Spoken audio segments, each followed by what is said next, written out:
নমস্কাৰ।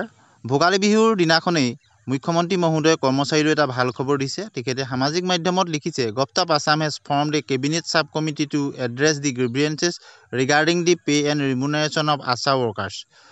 অৰ্থাৎ অসম চৰকাৰে এখন কেবিনেট সাব কমিটি গঠন কৰি দিছে আশা কৰ্মীসকলৰ তেওঁলোকৰ যিটো ৰিমুনাৰেশ্যনৰ সম্পৰ্কত।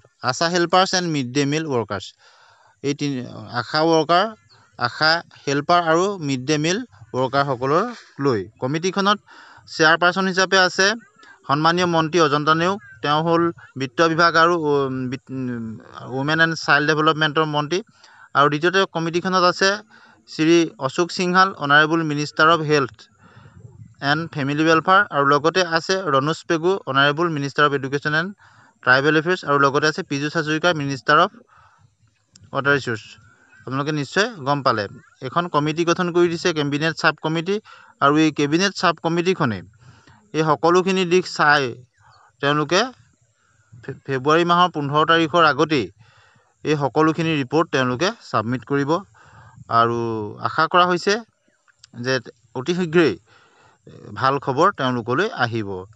আৰু লিখিছে the committee will submit recommendation by the 15 February 2025, 2025 চনৰ 15 ফেব্ৰুৱাৰীৰ আগতেই তেওঁলোকে এই তেওঁলোকৰ ৰিপৰ্ট দাখিল কৰিব। গতিকে এই যিখন কেবিনেট সাব কমিটি গঠন কৰি দিছে, গতিকে আশা কৰ্মীসকলৰ ক্ষেত্ৰত, মিড ডে মিল ৱৰ্কাৰসকলৰ ক্ষেত্ৰত বা আশা হেল্পাৰসকলৰ ক্ষেত্ৰত এটা অত্যন্ত গুৰুত্বপূৰ্ণ এটা খবৰ। আৰু ভোগালী বিহুৰ দিনাখনেই সন্মানীয় মুখ্যমন্ত্ৰী মহোদয়ে তেখেতে সামাজিক মাধ্যমত শ্বেয়াৰ কৰিছে, আৰু তাৰ যিটো কমিটিৰ যিটো অফিচিয়েল নটিফিকেশ্যনখন আপোনালোকে স্ক্ৰীণত দেখা পালে। গতিকে ভোগালী বিহুৰ দিনতেই এটা ভাল খবৰ আহিল কৰ্মচাৰীসকললৈ। এনেধৰণৰ খবৰৰ কাৰণে আমাৰ চেনেলটো ছাবস্ক্ৰাইব কৰি দিব, ভাল পালে লাইক শ্বেয়াৰ কৰি দিব। ধন্যবাদ।